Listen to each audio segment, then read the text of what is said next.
si Abraham gisaaran nga mahimong amahan sa daghang katawhan sa usa ka dakong nasod. Gani hangtod karon gitawagin siya amahan sa pagtuo. Pero sa dihang ang mga Israelita, mga Hudiyo in particular, wala na makaila sa Ginoo nga gisimba ni Abraham o gisimba nila ni Moises, nila ni David o uban pa. Ang Ginoo nagpaila sa iyang kaugalingon diha na gyud nga nagpakatao siya diha sa persona ni Jesus. Karon nipaila si Jesus nga siya mao ang tinuod nga Dios nga gipaabot sa mga Hudiyo. Pero namunit hinoon sila bato kay ilang batuon ang Ginoo. Kung kita pa kaha ang mga tao atong panahon nga natao si Jesus sa inyong paminaw, mapariha sa tas mga Hudiyo. Ilingi ay mong tupad ina di ni mo batuon si Jesus. Di ni mo batuon. Una-una ako no ba na ay tao diha pobre kay kagikan pero nakahimog mga milagro, nakahimog mga nindot kaayo mga pagtulunan nga gitudlo, pero murag mo tulisok nimo, murag mo pakonsensya nimo, mo condemn pagani nimo. Nya pobre kay na way grado. Nya murag mo tudlo siya nga usban ng imong kinaiya kay wa na mahaom sa kinaiya sa Ginoo. Sa inyong paminaw mutuo kata. Hasta patingali ang pari di mutuo. O tinuod gina kay pag-abot ni Kristo ang mga high priests maumay ni patay giniya Anas og si Caiphas. Ang mga elders sa mga Hudiyo maumay kusog kayong mo patay ni Jesus. Ug nganong nahitabo man ni mga igsoon, mao na ni ang gitawag nato og paghari sa kinaiyang yawanon. Ug unsa man ning kinaiyang yawanon nga misud ngadto sa mga leaders sa pinili nga katawhan sa Ginoo, kanang garbo, pride. Ug dili ta mapaubsanon sama ni Abraham, mapaubsanon sama sa mahal nga Birhen Maria, mapaubsanon sama sa mga santos nga atong gi-intron sa altars, sama nila ni San Vicente Ferrer, Saint John Mary Vianney, nilang Mother Teresa ug uban pa, San Agustin, Saint Ignatius, Santo Domingo ug uban pa, abisan San Fernando Rey, San Roque. Maglisod gyud ta kailas Ginoo basta di ta mapaubsanon kung garbo atong gamiton. Unya natural ra ba kay nang garbo nga musod sa mga tao nga makakupot o gahom? Kani ba mga leaders ba? Sama ani karong atong nasod na amantay mga leaders sa simbahan, na atay cardinals, na atay obispo, mga pari, na asay mga organizations, nga naay mga leaders, sama na mga organizations sa Couples for Christ, mga charismatic groups. Kasagaran aning mga leaders, sudlan ginadayos yawa o garbo. Ang ato sa mga presidente sa gobyerno, presidente, iyang mga senador, sa pananguban niya, congressman, mga gobernador, mayor, konsihal, mga barangay kapitan, ato mga naa sa judiciary, naa Supreme Court, mga justices, naasad sa atong mga cabinet members, mga sekretary sa nanganan na diha, sa police, sekretary sa National Defense ug uban pa, naasad sa atong legislative, Speaker of the House, sa Congress, presidente sa Senado, sa Senate. Kani sila mo ni paborito kay siyawa nga sudlan og garbo.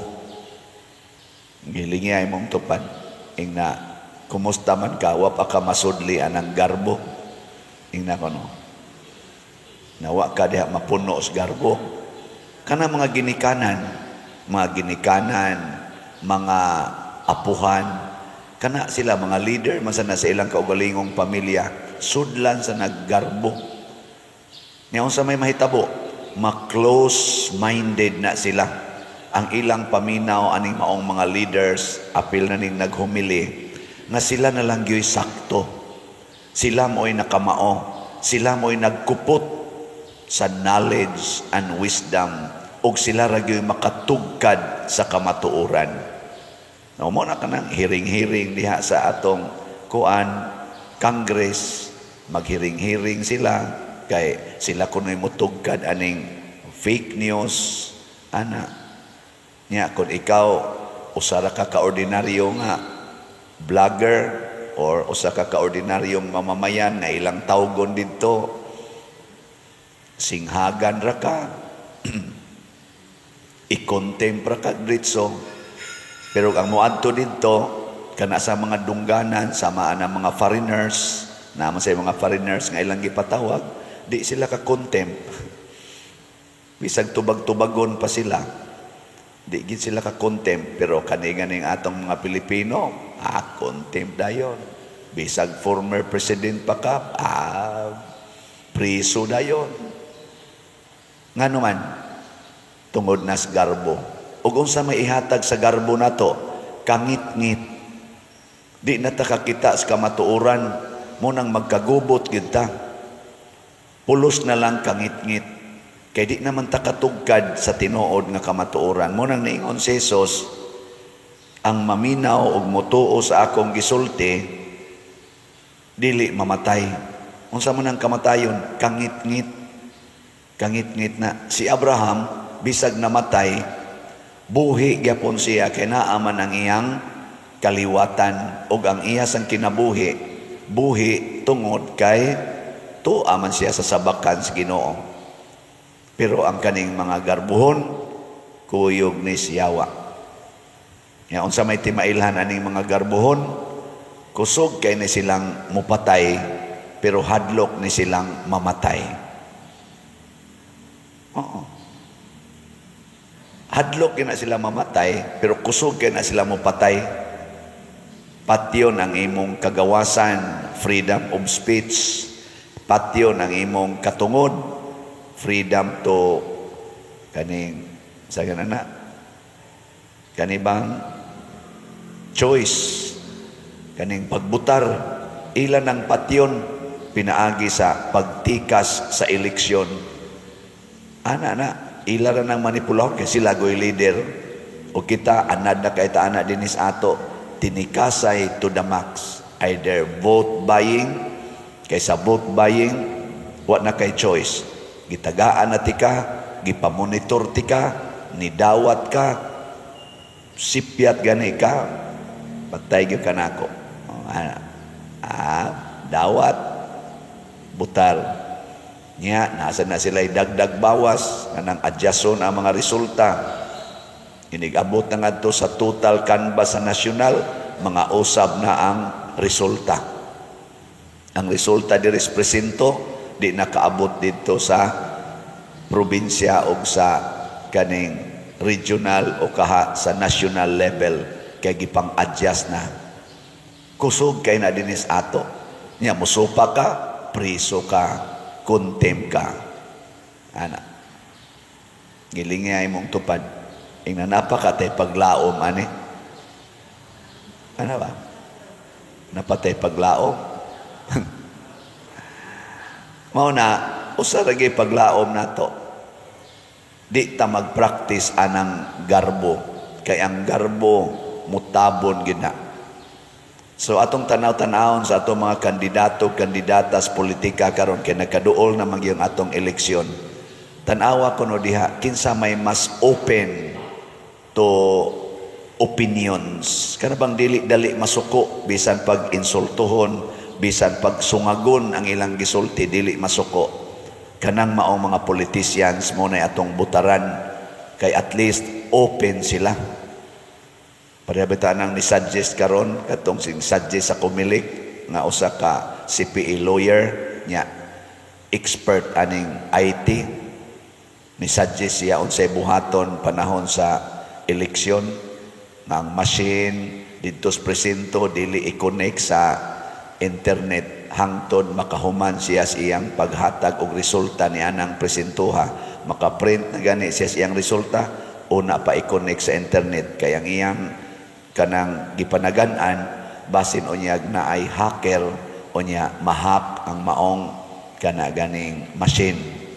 Kay kahibaw man siya nga kung connected sa internet, hackers can manipulate. Ana, kay mo man iya kunong trabaho, unsay reaksyon sa leader sa Kumilik, gipailan siya kaso, gipatanggalan pamanggiting ito sa iyang lisensya sa pagka-CPA o sa iyang gipadisbar ang iyang pagka-lawyer. Ambot giban man ting ito siya sa iyang pagdagan, murag nidagan man to pagposisyon sa vice mayor ba to. Kanang mga reaksyon nga ingon ana ba kanang bitang dili open. Atong mga leaders dili open. May tato i-discuss nya i-explore in public. Sige ko na ba, prove your stand. Ikaw attorney, prove your stand. Nya kamisan mo prove sa Miss Amo nga mo ni among stand. Haron makatimbang-timbang tao nya mo ingon okay. Let us meet halfway. Mo ni atong buhaton haron mas secured ang mga individual votes sa atong mga butante. Ana, kanang kamaong maminaw ni ay musulti diri nga kana ganing kuan kana ganing sana questionon ang desisyon sa pipila ka mga leaders. Igsunod anang panahon nanay kaso mo ingo mo suod nimo ikaw na sad mo yatakihon. Mao ni ang gibuhat sa mga Hudiyo ngadto ni Hesus. Pagsulti niya ingnon kabata pa nimo, kakita na kang Abraham, kinsagog ka, ingon kang dili mamatay, patay maganis Abraham, patay maganis sila David, patay maganis mga propeta, kinsa man ka, mabaw kay sila pagsabot ba? Ang sakto unta ato, moingon unta sila, unsa may imong gipasabot anang dili mamatay? Explain to us. Ang among nasabtan sa mamatay, mauni, muhunong imong ginhawa. Nya ang imong lawas din amo lihok. Unsa man din ang imong dili mamatay nga sa among obserbasyon namatay mang tanan. Moingon ta to si Jesus na amang ko'y pagkabanhaw ang kinabuhi dinis kalibutan matapos pero duna na sumpay ug ang sumpay ana mao na langit ug impierno. Di makasabot ang tato sila. Tudlu'i mibi unsaon pag-adtog langit, hunungan na ng inyong garbo kanang inyong pagkorupsyon anang naang kwarta diha sa templo.